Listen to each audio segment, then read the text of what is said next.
A millionaire demanded that a 78-year-old man be kicked out of the restaurant because he smelled like garbage. But she was shocked when she found out who he really was. The Grand Lux restaurant, located in one of New York's most prestigious hotels, was the elite's favorite destination.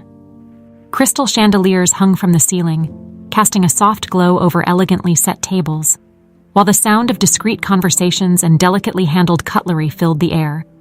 The atmosphere was one of refinement and exclusivity, where every detail, from the fresh flowers on the tables to the impeccable service, contributed to the feeling of being in a place reserved only for the privileged.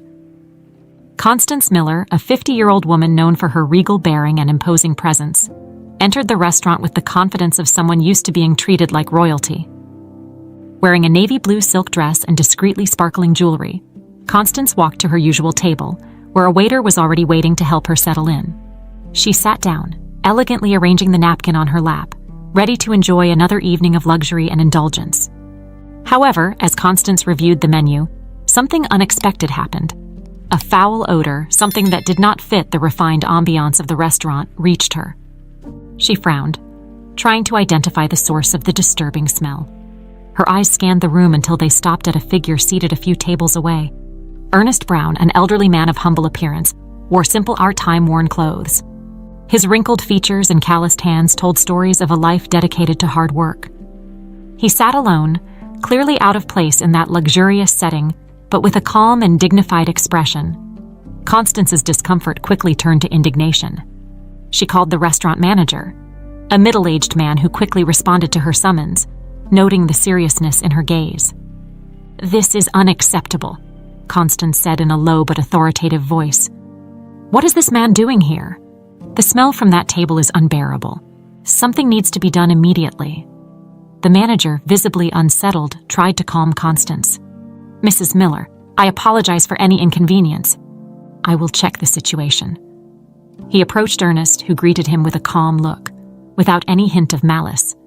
The manager, in a polite but firm tone, explained that there had been complaints and that he would need to ask him to leave the restaurant. Ernest, understanding what was happening, gave a slight, sad smile. "I don't want to cause trouble," he said softly but firmly. "If my presence is bothersome, I can leave." Constance watched the scene from a distance, with barely concealed satisfaction. For her, the problem was about to be solved, and her evening could finally proceed without further disturbances. However, something in the way Ernest rose, erect and unhurried, deeply unsettled her. He kept his head held high, his steps were firm, and his gaze remained serene, as if he were above that humiliation. The restaurant, which until then had been filled with murmurs and low conversations, fell into an uncomfortable silence as Ernest walked past the tables towards the exit. Several patrons watched silently, some clearly uncomfortable with what had just happened, but no one dared to speak a word. When Ernest left the restaurant, the manager returned to Constance, trying to assure her that the incident was resolved. "I hope you can enjoy your meal now," he said in a conciliatory tone. Constance nodded but did not respond immediately. Although the man who had bothered her was gone, there was something she couldn't ignore. The dignity with which Ernest had accepted being expelled disturbed her in a way she couldn't understand. For a moment, she wondered who that man was and what he was doing there, but she soon dismissed these thoughts, turning her attention back to the menu in front of her. As the waiter approached to take her order, Constance regained her usual composure. After all, she was Constance Miller, a woman who controlled her environment and did not allow anything or anyone to interfere with her carefully orchestrated life. The day after the incident at the restaurant was like any other for Constance Miller. She woke up early, had her breakfast in her luxurious penthouse, and prepared for the various meetings that filled her schedule. As usual, her life followed a meticulously organized rhythm, with no room for unforeseen events. However, that night, an unforeseen event was about to occur. Valerie, her daughter, had invited Matthew Brown, her boyfriend, for a family dinner. Valerie was a free-spirited and kind-hearted young woman, very different from her mother. She worked as an architect at a reputable firm in New York and was deeply in love with Matthew, a dedicated civil engineer she had met on a collaborative project. Constance, although she had accepted Valerie's relationship with Matthew, always had reservations about the young man's humble origins. However, out of respect for her daughter and husband, Alexander, She kept her opinions to herself, hoping the romance was just a passing phase. The dinner was prepared with great care, and Constance had ensured that the table was perfect. Everything seemed in order when Valerie and Matthew arrived, accompanied by none other than Ernest Brown, Matthew's father. Constance, seeing him at her doorstep, felt a chill run down her spine. She immediately recognized the man who had been expelled from the restaurant the previous night. Her heart raced, and for a brief moment, she considered canceling the dinner right then and there. But her pride and desire to maintain appearances prevented her. Valerie, unaware of the previous night's events, cheerfully introduced Matthew and his father to Constance and Alexander. "Mom, Dad, this is Matthew, my boyfriend, and this is his father, Ernest. I thought it would be a great opportunity for you to get to know each other better." Alexander, ever the diplomat, extended his hand to greet Ernest with a warm smile. "A welcome to our home, Mr. Brown. It's a pleasure to meet you." Ernest, in turn, shook Alexander's hand firmly and replied politely, "The pleasure is mine, Mr. Miller. Thank you for the invitation." Constance, however, remained silent, forcing a smile that didn't reach her eyes. Her mind was in turmoil, trying to process the bewildering coincidence of meeting Ernest again under such different circumstances. Not wanting to be rude in front of Valerie, she merely nodded, without uttering a word. The dinner began, and although the food was impeccable, the atmosphere was charged with palpable tension. Constance avoided looking directly at Ernest, while Alexander tried to keep the conversation flowing with superficial topics. Valerie, sensing the tense atmosphere, tried to lighten the mood by talking about her work and her future plans with Matthew. That's when the conversation took an unexpected turn. Alexander, perhaps attempting to break the ice, asked Ernest about his work. "So, Mr. Brown, I've heard you have a long history as a farmer. That must have been both hard work and rewarding at the same time." Ernest nodded and replied with the same calm demeanor he had shown the night before. "Yes, it was hard work, but I've always been proud of what I did. Building something with my own hands and seeing the fruits of that labor is something I've always valued. Although I've stepped away from the fields in recent years, I still support what I can, especially when it comes to rural infrastructure." These words caught Alexander's attention. "Rural infrastructure, you say? Interesting, because years ago I was involved in a similar project with a partner. It was a project to build bridges and roads to improve access for farming communities." Ernest looked directly at Alexander, and recognition flashed in his eyes. "That partner was you, Alexander." The silence that followed was heavy. Constance, who had been struggling to maintain her composure, felt her heart sink. She knew that this dinner had taken a turn she couldn't control. Alexander, surprised and somewhat confused, blinked a few times before responding. "Ernest, you were my partner. How did I not realize it before? It's been so long. I thought that project had been forgotten." Ernest remained calm. "For you, maybe it was forgotten, Alexander, but for me, it was a great loss. Not just of the project, but of the friendship we had." Valerie and Matthew exchanged worried glances. This wasn't what they had envisioned for the dinner. Valerie, wanting to ease the situation, intervened. "Maybe this is an opportunity to reminisce about old times and perhaps even think about new projects together." Constance, feeling that she was losing control of the situation, finally spoke, but her voice was cold and calculated. "It seems everyone has a lot of history to share. Perhaps another time we can discuss it in more detail. For now, how about we enjoy dessert?" The dinner continued, but the tension lingered. Constance felt increasingly uncomfortable, unable to accept the irony of having humiliated a man who now appeared to be so significant to her husband and her daughter's future. The night came to an end, and after the guests said their goodbyes, Constance was left alone in the dining room, reflecting on what had happened. She knew this wouldn't be the last time Ernest Brown would cross her path, and something told her that next time, the consequences could be much deeper. The morning after the dinner began in the usual way for Constance Miller. She followed her morning routine, but couldn't shake the thoughts that had tormented her throughout the night. The memories of the dinner kept invading her mind, especially the discomfort she felt upon discovering the connection between her husband Alexander and Ernest Brown.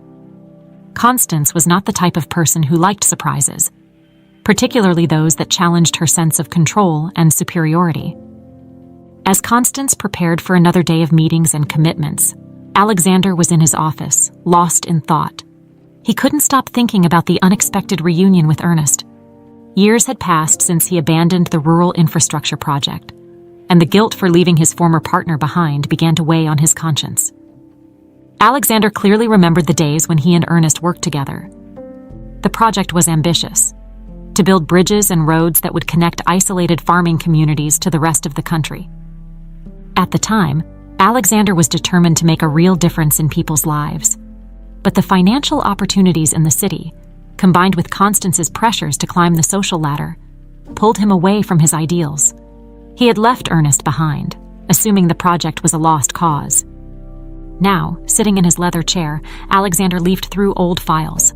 He found documents related to the rural infrastructure project he had started with Ernest. As he reviewed them, nostalgia mixed with guilt. He remembered Ernest's enthusiasm, the dedication, and commitment he had to the project's success. Alexander realized that by abandoning Ernest, he not only betrayed a friend but also his own principles. Valerie, on the other hand, was worried about her parents' reaction after the dinner. She knew that something had changed in the family dynamic and feared that her relationship with Matthew might be harmed by the tensions between her parents and his father. Valerie had always valued honesty and respect, and the idea that her family might be at odds with the values she cherished deeply troubled her. She decided to visit Alexander in his office to talk about what had happened. As she entered, she found her father deep in thought, staring at the documents in front of him. "Dad," Valerie began, her voice calm but concerned, "can we talk about last night's dinner? I noticed there was some tension between you and Mr. Brown. What really happened between you two?" Alexander sighed, knowing he could no longer avoid the subject. He looked at his daughter, realizing she deserved to know the truth. "Valerie, there was a time when Ernest and I were very close. He was more than a business partner, he was a friend. We were committed to a project that could have changed many people's lives, but I abandoned it. Back then, your mother and I were focused on other things, on climbing the social ladder, securing a place in society. And I left Ernest behind." Valerie was silent for a moment, absorbing her father's words. "You never told me about this," she said, trying to understand why he had kept this secret for so long. "I guess I was trying to forget," Alexander admitted, running a hand through his hair. "It was a selfish decision. And seeing Ernest last night, and it brought everything back. He never openly blamed me, but I know I deeply disappointed him."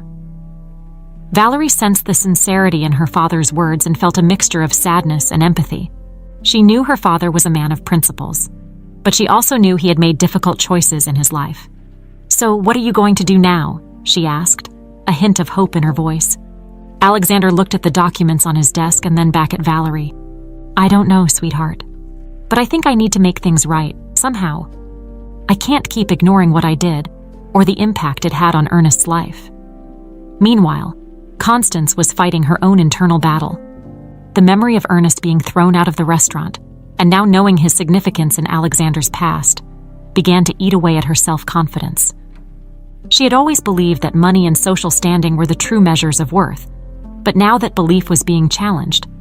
Ernest, a man she had once looked down upon, carried a dignity that deeply unsettled her. She decided she would confront Alexander later that day. "Alexander, we need to talk about this Ernest Brown," she said bluntly as soon as she found him in the living room. Alexander, still lost in his thoughts, nodded. "Yes, Constance, we do. But first, I think you need to understand what really happened between us." Constance crossed her arms, her face maintaining its usual cold expression. "What exactly do I need to understand, Alexander? That you walked away from a project that might have been a waste of time?" Alexander shook his head, tired of how Constance reduced everything to financial success. "It's not about that, Constance. It's about values, friendship, doing the right thing. Ernest trusted me and I let him down. And now, I feel like I have an obligation to try and make things right." Constance, sensing the seriousness in her husband's words, fell silent. For the first time, she began to question whether her worldview, centered on status and wealth, was starting to crumble. In the days following the revelation about his past with Ernest Brown, Alexander couldn't shake the feeling that he needed to correct his mistakes. The guilt he felt for abandoning the project and his friendship with Ernest weighed heavier than ever. Every time he looked at the old documents in his office, the memory of the betrayal he had committed resurfaced, and the need for redemption grew more urgent. Valerie, noticing her father's dilemma, encouraged him to reach out to Ernest. Dad, I know it won't be easy, but I think you need to talk to Mr. Brown. If there's anything you can do to fix what happened, now's the time." Alexander knew his daughter was right. He spent hours reviewing the original proposals for the rural infrastructure project, analyzing how he and Ernest had planned to connect remote farming communities with bridges and roads, significantly improving their lives. Now, he was determined to see the project through, even if it meant facing his past and dealing with the consequences of his actions. One afternoon, Alexander decided he couldn't put off the conversation any longer. He picked up the phone and dialed Ernest's number, which Valerie had gotten for him. After a few rings, a calm and familiar voice answered. "Ernest, this is Alexander Miller," he began, trying to keep his voice steady. I'd like to talk to you if possible. I know it's been a long time, but I think there are things we need to discuss." There was a brief silence on the other end, and Alexander braced himself for the possibility of rejection. But then, Ernest responded, his voice filled with surprise, but also a certain expectation. "Of course, Alexander. I think it's about time we had this conversation. Can we meet at the farm tomorrow?" Alexander accepted the invitation with gratitude, feeling a weight lifted from his shoulders. The next day, he drove out to Ernest's farm, located on the outskirts of New York. The drive was an opportunity to reflect on everything that had happened and what he would say to Ernest. Memories of the time when they were partners flooded back, blending nostalgia with regret. When he arrived at the farm, Alexander was greeted by a serene and well-kept landscape. Ernest's farm was modest, but it radiated a sense of peace and hard work. He parked the car and stepped out, feeling the solid ground beneath his feet, a stark contrast to the luxurious marble floors he was used to walking on. Ernest was waiting for him on the porch, hands in the pockets of his worn jeans. His face, marked by time and life's hardships, showed an expression of tranquility. Alexander walked up the steps, and for a moment, the two men just looked at each other, as if trying to measure the distance created by time and past mistakes. "Ernest," Alexander began, extending his hand, "thank you for agreeing to see me." Ernest shook Alexander's hand, a firm grip that conveyed respect, but also a certain caution. "It's good to see you, Alexander. Let's sit and talk." The two of them sat down in rocking chairs on the porch, looking out at the vast expanse of the farm ahead. For a moment, only the sound of the wind and the birds filled the silence between them. "Ernest," Alexander said, breaking the silence, "I don't know how to begin to express how sorry I am for what happened. I walked away from our project, I walked away from our friendship, and I followed a path that, looking back, I realize wasn't the right one. I know words can't undo what happened, but I'm here to try and make things right." Ernest listened in silence, his eyes fixed on the horizon. When Alexander finished, he finally spoke, his voice calm but firm. "Alexander, I won't lie to you. It was hard when you left. I believed in that project, and it wasn't just about the infrastructure. It was about what we could do for the people, for the communities that needed those roads and bridges. When you left, I kept going for a while, but without the financial support and the expertise you brought, I couldn't move forward." Alexander felt a lump in his throat. He knew Ernest was right. He had let a dream die because of his personal ambition and the desire to please Constance. "I want to make it right, Ernest. I want us to pick up the project again. I have the resources now, and with your knowledge, we can make this happen." Ernest looked at Alexander, weighing his words. There was a sincerity there that he hadn't seen in Alexander for a long time. "If we're going to do this, Alexander, it has to be for the right reasons. I'm not interested in profits or status. I'm interested in helping people, as I always have been." Alexander nodded vigorously. "I agree, Ernest. I want to do this the right way, for a greater purpose." Ernest remained silent for another moment before giving a slight smile. "Then maybe we can make this work." The decision was made there, on that porch, surrounded by the sounds of nature and the weight of the past. The two men stood up and shook hands again, a gesture that sealed not just a business agreement, but also the rebirth of a long-lost friendship. As Alexander walked back to his car, he felt a renewed sense of purpose. He knew this was just the first step on a long and difficult path, but he was determined to move forward and make a difference, this time for the right reasons. With the decision to restart the rural infrastructure project firmly established, Alexander and Ernest began to lay out the first steps to rebuild the venture that meant so much to both of them. Alexander returned to New York with a new perspective, determined to gather the necessary resources and to do things differently this time. He and Ernest kept in constant contact, discussing plans and reviewing old documents to ensure the project's viability. However, as things began to progress, a shadow from the past was about to reappear.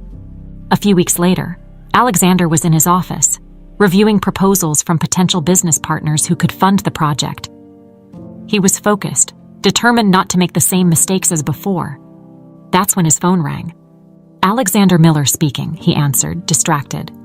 "Alexander, it's been a while," said a familiar voice on the other end of the line, carrying an arrogance that made Alexander's stomach churn. "I bet you didn't expect to hear from me again." Alexander immediately recognized the voice of Charles Dawson, the third partner in the old infrastructure project. Charles had been one of those responsible for the collapse of the original venture, betraying Alexander and Ernest's trust by selling confidential information to a competitor for immediate profit. It was a name Alexander had hoped never to hear again. "Charles," Alexander replied, keeping his voice controlled, though his mind was on high alert. "What do you want?"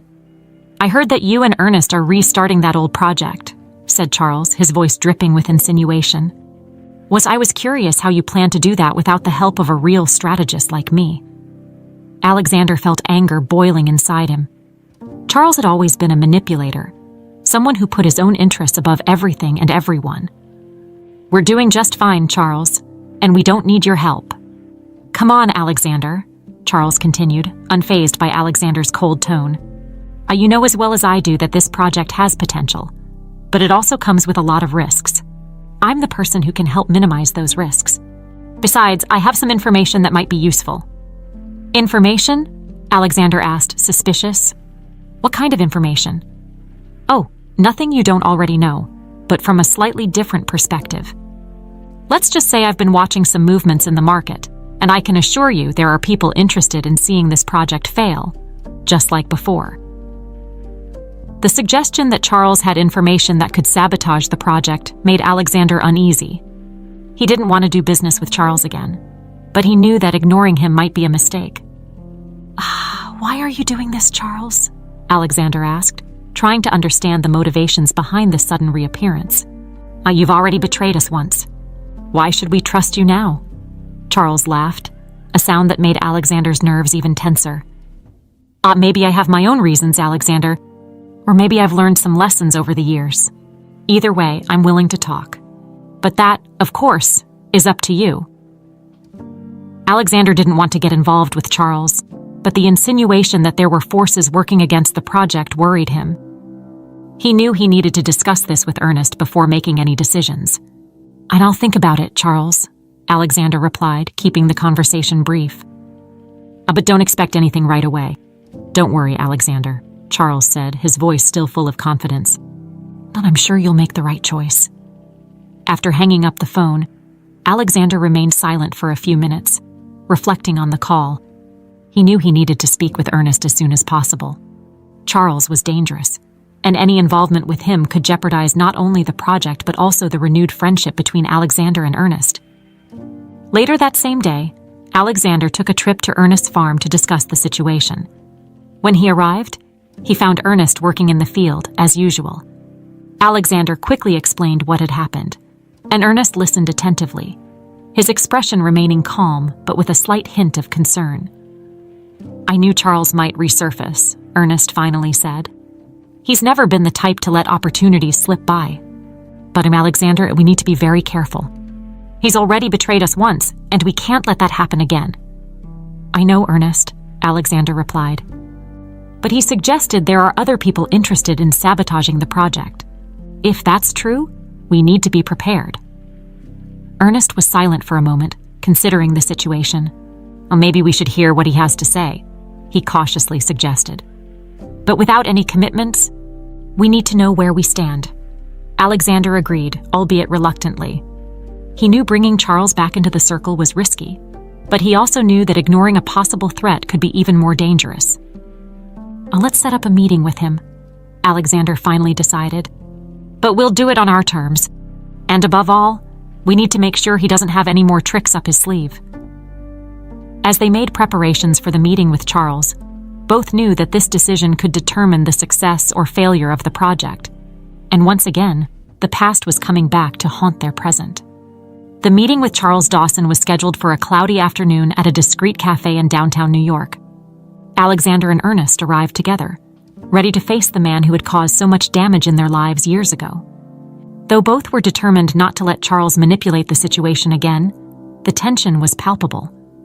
When Charles walked into the cafe, his presence immediately brought a change in the atmosphere. He was dressed elegantly, as usual, but there was something calculated in his expression, something that made Alexander and Ernest even more alert. Charles greeted them with a smile that didn't reach his eyes and sat down at the table, ordering a black coffee. "And good to see you both again," he began without any hesitation. "Looks like we're all a bit older, but still have the same good taste for business, don't we?" Alexander didn't respond to Charles's comment. Instead, he got straight to the point. "And we're here because you said you had important information about our project. So, what do you know, Charles?" Charles looked from Alexander to Ernest, then leaned forward slightly, as if about to share a secret. "I know you're picking up the rural infrastructure project again, and I also know there are people interested in seeing it fail, just like before. Some of your old competitors are keeping an eye on what you're doing and have already started moving to make things difficult." Ernest, who had been silent until that moment, finally spoke, his voice calm but firm. "Why should we believe you, Charles? You betrayed us once. What makes you think we're willing to trust you now?" Charles sighed, as if preparing for a response he knew wouldn't be well received. "You have every right not to trust me, and I don't expect you to. But what I'm saying is true. The same interests that sabotaged the project in the past are at play again. If you ignore this, the project might fail once more." Alexander and Ernest exchanged glances.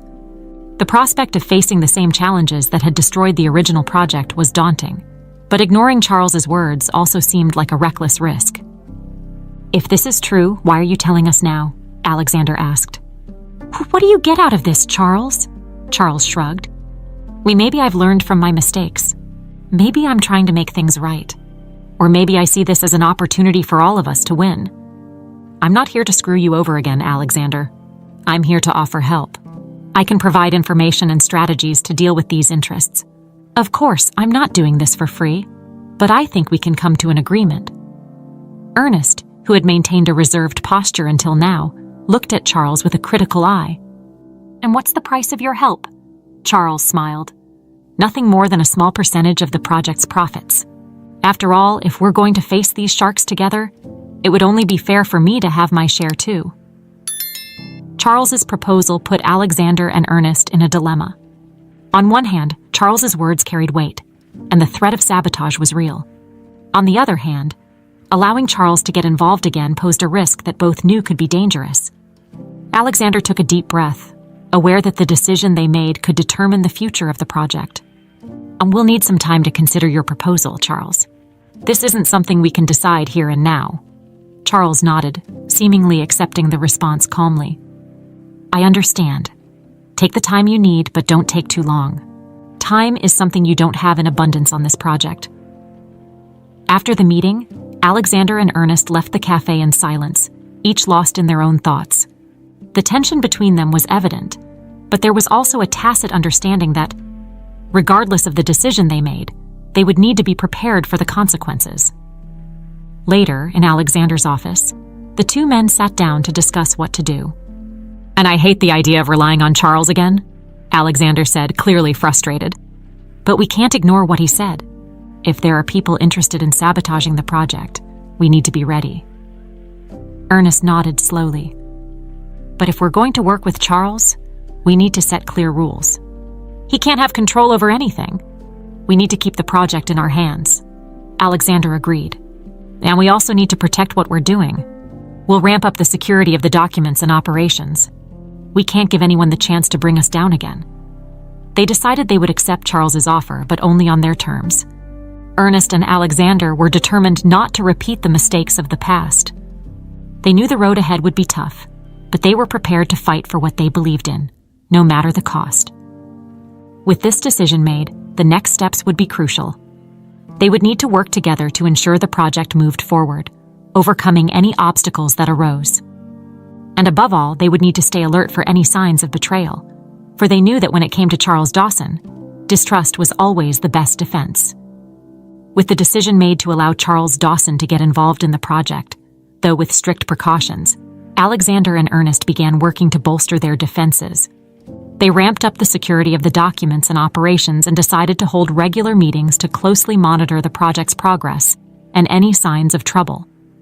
Despite the precautions, a sense of distrust permeated the atmosphere. Charles was back in the circle, but neither Alexander nor Ernest let their guard down. They knew he was a cunning man, always looking for an advantage, and they weren't willing to be caught off guard again.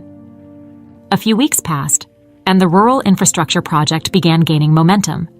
Negotiations with financial partners were progressing, and plans for the construction of the first roads and bridges were underway. However, tensions among those involved also began to rise. During one of the meetings held in Alexander's office, Charles brought up a delicate issue. "I have an important update," he said, with a tone that suggested the news wouldn't be pleasant. "I've received information that one of the competing companies is planning to launch a project similar to ours. They have enough political and financial backing to outdo us if we don't act quickly." Alexander frowned, concerned about the new information. "Who are they, and how did they gain access to these resources?" Charles gave a sarcastic smile. "This is what I've been trying to warn you about. We're not just dealing with a competitive market. We're dealing with powerful interests who have no qualms about using every possible tactic to bring us down. And before you ask, I don't have concrete proof, but I have good sources who assured me that this is more than just a rumor." Ernest Iger, who had remained silent up until now, observing the dynamic between Charles and Alexander, decided to intervene. "And what are you suggesting, Charles? That we abandon the project again? Or that we play the same dirty game these competitors are playing?" Charles raised his hands in a conciliatory gesture. "None of that. What I'm suggesting is that we need to be smarter. If we want this project to move forward, we're going to need allies and a strategy that anticipates these competitors' moves. I'm talking about forming strategic alliances, maybe even with some of these politicians. I know it's a complicated path, but it's what we need to do if we want to stand a chance." Alexander felt a growing discomfort. Charles's proposal went against his principles, but he also knew that in the business world, especially with projects of this magnitude, things were rarely black and white. "I'm not comfortable with the idea of partnering with corrupt politicians or using unethical tactics," he said firmly. "This project was designed to help rural communities, and I don't want to deviate from that goal." Charles shrugged, unfazed. "And I understand your position, Alexander, but the real world doesn't work that way. If you want results, you need to play the game. Otherwise, you might as well give up now and let those competitors take what's rightfully ours." The room fell silent, each person pondering Charles's words. Ernest, however, seemed deeply troubled. He rose from his chair and looked directly at Charles. "You may be right about the challenges we face, but I won't compromise my values to win. If this project moves forward, it will be for the right reasons, not through manipulation by corrupt forces." Charles stared at Ernest with a calculated look. "You're an honorable man, Ernest, and I respect that. But integrity doesn't build bridges or roads. We need to be pragmatic." Ernest didn't back down. "Pragmatism doesn't mean abandoning our principles. If we do that, we're already defeated before we even start." Sensing the tension rising, Alexander decided to wrap up the discussion. "And we need to find a middle ground. We can't be naive, but we also can't lose sight of what truly matters. Let's explore our options while keeping our principles intact." Charles nodded, seemingly accepting the decision, but there was a glint in his eyes that suggested he still had cards to play. "As you wish, but remember, time is against us. We need to act quickly." As the meeting drew to a close, Alexander and Ernest left with conflicting emotions. They knew the road ahead was fraught with obstacles, and that Charles could be both a valuable ally and a potential threat. But above all, they knew they would need to stay united to succeed. Later that night, as he reflected on the meeting, Alexander was surprised by a call from Valerie. "Dad, can we talk? I'm worried about everything that's happening with the project. Matthew told me that you and Mr. Brown are facing a lot of challenges." Alexander sighed, feeling the weight of his responsibilities. "It's true, Valerie. We're dealing with problems I didn't anticipate, and things are getting complicated." Valerie hesitated for a moment before continuing. "Dad, I know you're doing the best you can, but I want you to remember why you decided to take on this project. Don't let the circumstances force you into something you'll regret later." Valerie's words touched Alexander deeply. He knew his daughter was right. No matter how tough the situation became, he needed to stay focused on what was important, helping the communities that needed the project and doing so in an ethical and honorable way. With renewed conviction, Alexander prepared for what lay ahead, determined to face the challenges without compromising his values. He knew the next confrontation would be crucial, both for the project's future and for his own sense of integrity. The days following the meeting were filled with a mix of uncertainties and preparations. Alexander and Ernest knew they were racing against time and forces that could easily crush their efforts. The decision to move forward with the project while keeping their principles intact hadn't been easy, but it was the only choice they could accept. However, Charles continued to push for a more pragmatic approach, causing constant friction among the three. Alexander and Ernest were determined to maintain control over the project, but Charles, with his insistence on exploiting dubious alliances, began to sow discord. On a chilly autumn morning, Alexander called Ernest for a meeting in his office. It was a private meeting, without Charles's presence, as Alexander needed to discuss a plan without the old partner's interference.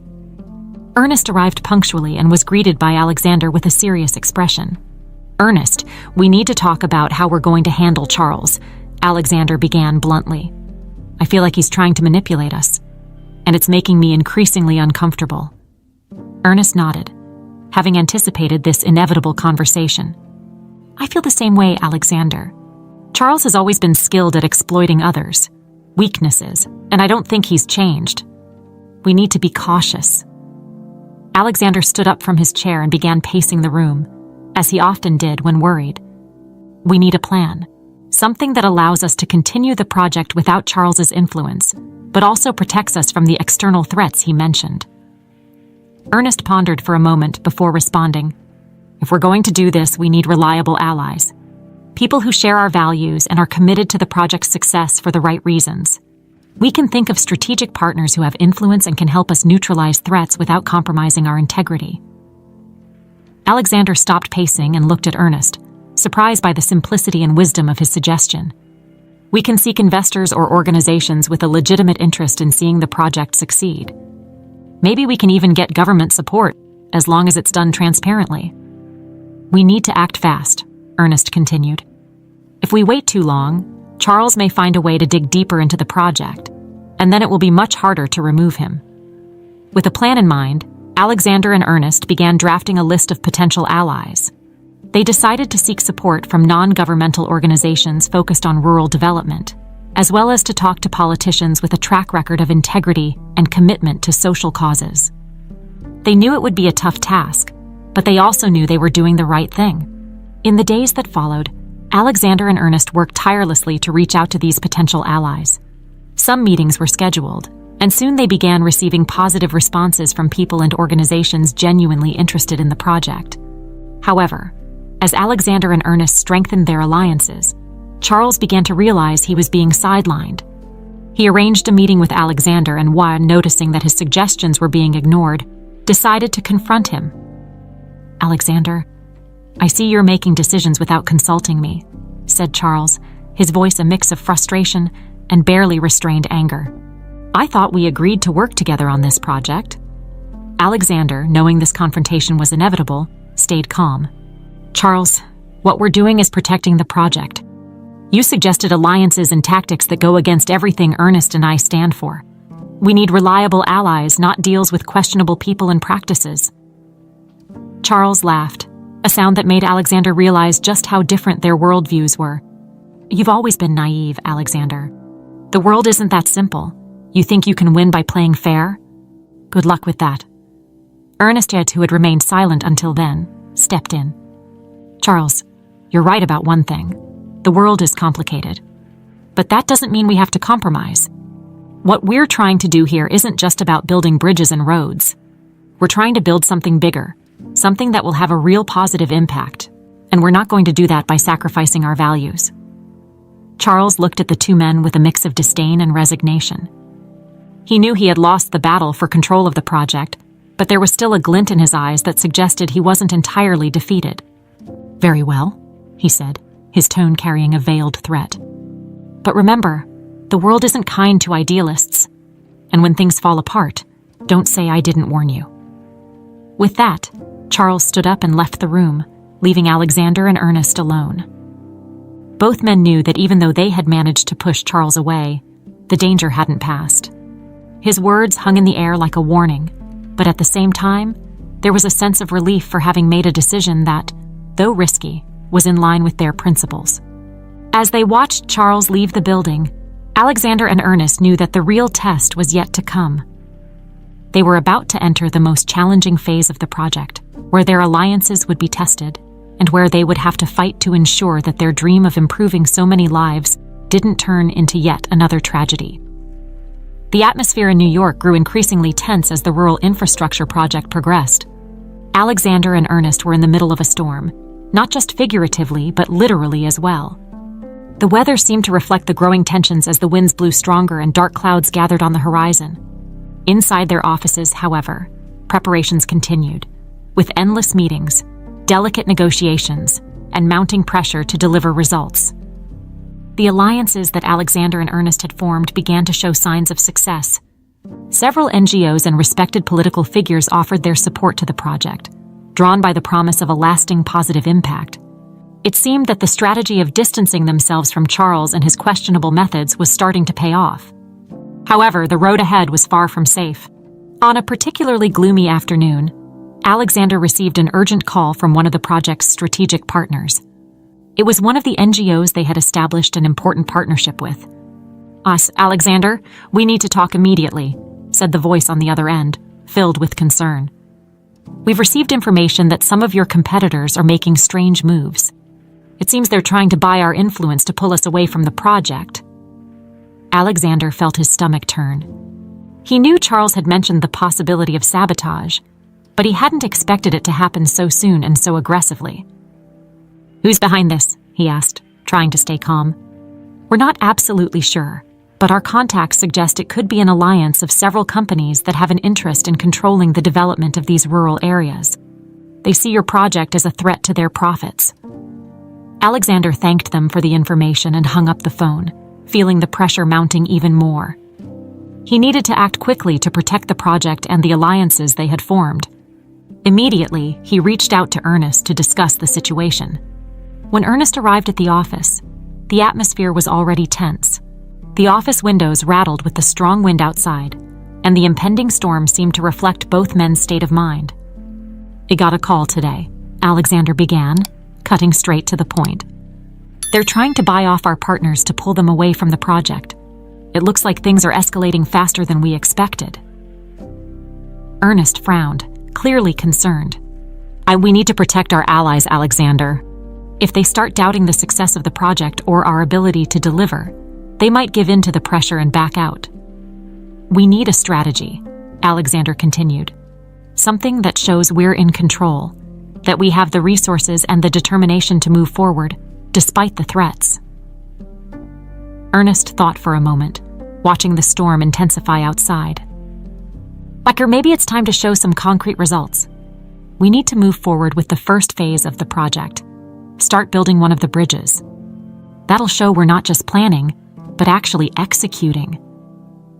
Alexander nodded, recognizing the wisdom in Ernest's suggestion. "And that will also give us more positive visibility.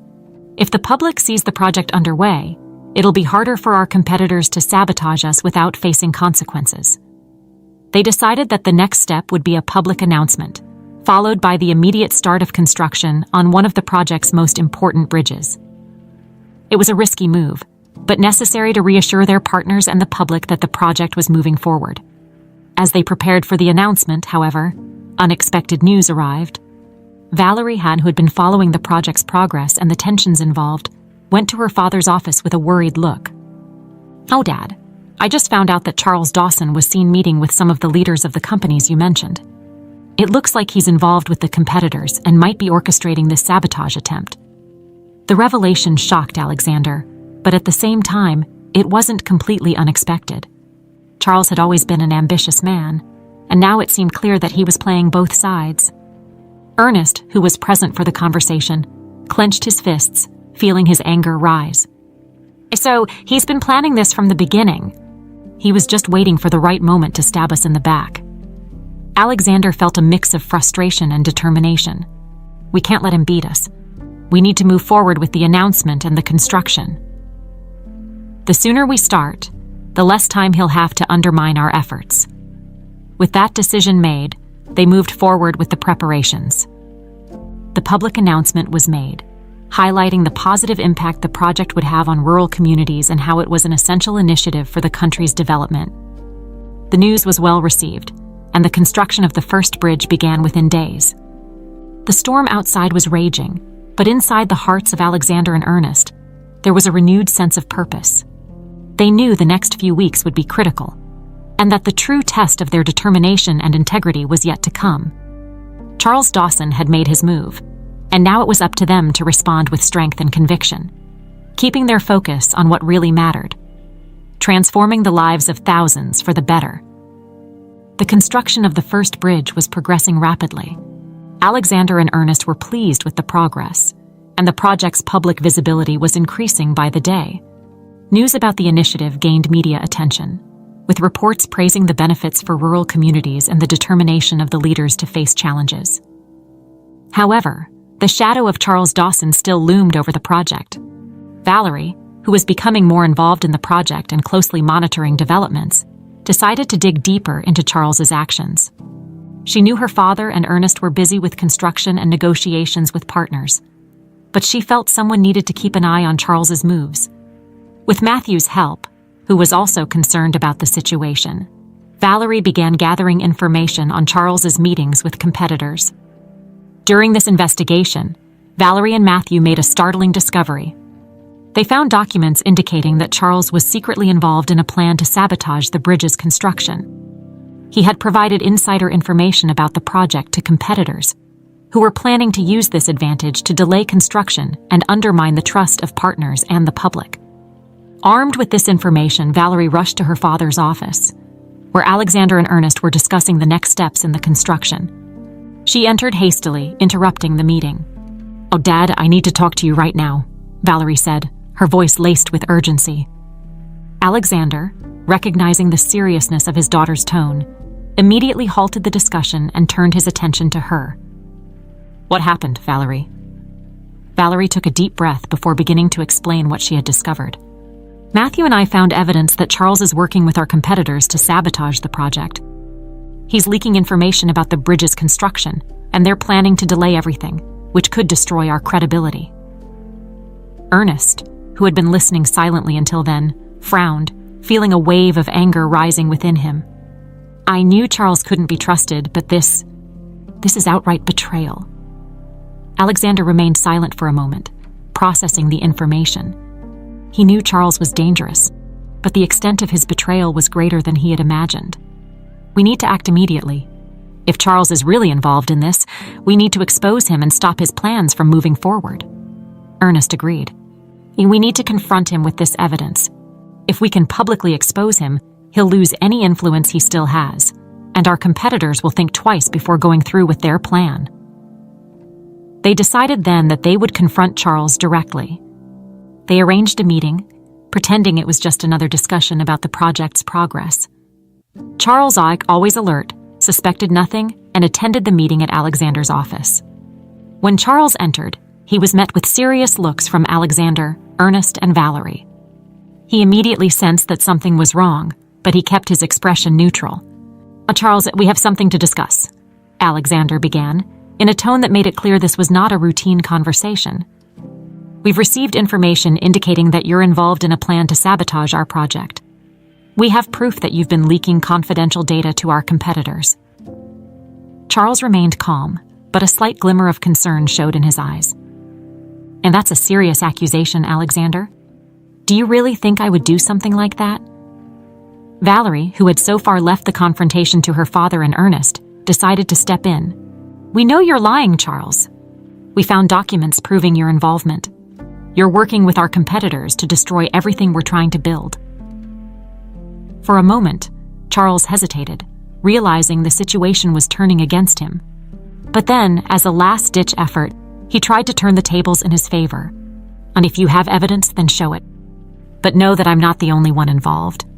If I go down, others will go down with me."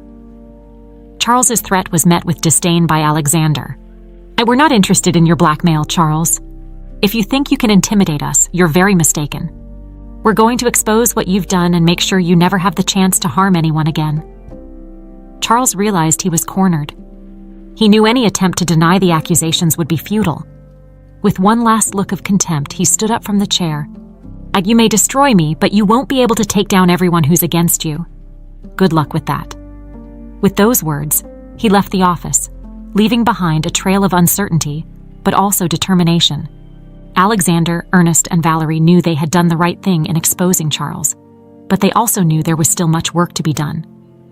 After Charles's departure, they immediately reached out to their contacts in the media and among their partners to expose the conspiracy. The news spread quickly, and the competitors, realizing they were at risk of being associated with a scandal, backed off. Charles, for his part, lost all his credibility and influence, becoming a pariah in the business world. Despite having overcome yet another obstacle, Alexander and Ernest knew the real test was still to come. The construction needed to be completed, and all eyes were on them. Any mistake now could mean the end of everything they had worked for. But as the storm outside began to dissipate, there was a sense that the worst was over. With Charles out of the way and the competitors temporarily sidelined, Alexander and Ernest felt they could finally move forward with the project without the shadows of the past haunting them. Now, all that remained was to focus on the future and ensure that, this time, they got everything right. With Charles Dawson finally out of the way and the conspiracy exposed, Alexander and Ernest felt a great weight had been lifted. However, they knew there was still much work to be done. The bridge construction continued, and with the media and public's attention on the project, the margin for error was minimal. The next few days were intense but also rewarding. The bridge, symbolizing the rebirth of a decades-old dream, began to take shape before everyone's eyes. Alexander and Ernest were on site every day, closely monitoring each step and ensuring everything was going according to plan. Their presence, shoulder to shoulder with the workers, was a testament to their commitment to the project. During this time, the bond between Alexander and Ernest grew even stronger. What had begun as a partnership and a shared dream decades ago was now transforming into a deep and restored friendship, built on the foundations of trust, respect, and a common goal. Valerie and Matthew also played crucial roles, assisting with communication with partners and keeping morale high among everyone involved. Valerie, in particular, felt immense satisfaction seeing the project move forward, knowing she had helped protect something that meant so much to her father and Ernest. However, despite all the progress, there was an underlying sense that the final challenge was still ahead. The bridge construction was in its final stages, and with the end in sight, expectations were high. The completion of the project would be the culmination of all the hard work, but it also represented the moment of greatest vulnerability. Any failure in the final phase could unravel everything. Finally, the big day arrived. The bridge was ready to be inaugurated, and a ceremony was organized to mark the occasion. Political figures, community leaders, NGO representatives, and the media were all present to witness the historic moment. Alexander, Ernest, Valerie, and Matthew were at the forefront, ready to cut the ribbon and usher in a new era for the rural communities that would benefit from the infrastructure. The ceremony was filled with emotion. Alexander and Ernest gave heartfelt speeches, thanking everyone who had contributed to the project and highlighting the importance of collective effort and perseverance. They also didn't shy away from mentioning the challenges they had faced along the way, including Charles's betrayal and the resistance from powerful competitors. "This project is not just about a bridge," Alexander said in his speech. "It's about what we can achieve when we put our values first and come together for a greater purpose. This bridge is a symbol of hope, of redemption, and of the fact that together we can make a difference." Ernest, in his turn, spoke with the simplicity and wisdom that had always been his trademark. "This bridge represents what we've always believed, that no one should be left behind, that with determination and integrity, we can overcome any obstacle, and that, above all, what we do here will have an impact for generations to come." When the time came to cut the ribbon, Alexander and Ernest held the scissors together, symbolizing the union of their efforts and the closing of a cycle that had begun so many years ago. With the ribbon cut, the bridge was officially inaugurated, and a loud applause echoed through the site. However, as the ceremony unfolded, Valerie noticed a familiar figure in the distance, watching everything from afar. It was Charles Dawson. He stood alone, without the arrogance that had always accompanied him. Instead, there was an expression of resignation and perhaps even regret. Valerie decided to approach him, driven by a curiosity that mixed empathy and caution. When she got closer, Charles looked at her, not trying to justify or explain his presence. "Came to see the bridge, Charles?" Valerie asked, her voice soft but firm. Charles gave a slight, humorless smile. "I guess I wanted to see what I missed out on," he replied, with an honesty that surprised Valerie. "I spent so much time trying to play the game, trying to win at any cost, that I forgot what really mattered. And now, here I am, on the outside, watching you accomplish something I could have been a part of." Valerie remained silent for a moment, absorbing Charles's words. She knew that, despite everything, there was truth in those words. Charles had allowed himself to be consumed by his own ambitions, and as a result, he missed the opportunity to do something meaningful. "But is it too late to change things?" Charles asked, more to himself than to Valerie. Valerie took a deep breath before responding. "It's never too late to change, Charles. But choices have consequences, and sometimes you have to accept what you've lost. What matters is what you do from now on." Charles nodded, visibly moved. He knew the bridge symbolized more than he could express at that moment. It was a lesson in what could have been, but also a reminder that, no matter how much he had erred, there was still time to find a new direction. "Good luck, Valerie," he finally said, before turning and walking away, disappearing into the crowd. Valerie watched as Charles left, feeling a mix of sadness and relief. He was no longer a threat, but a man who had lost his way. As she returned to her father and Ernest's side, she felt a deep gratitude for where they were and for having overcome all the challenges together. As the bridge was crossed by the first trucks loaded with supplies for the rural communities, Alexander, Ernest, Valerie, and Matthew stood side by side, watching the fruits of their labor. They knew this was only the beginning of something bigger, and that the legacy they had created would continue to grow, benefiting future generations.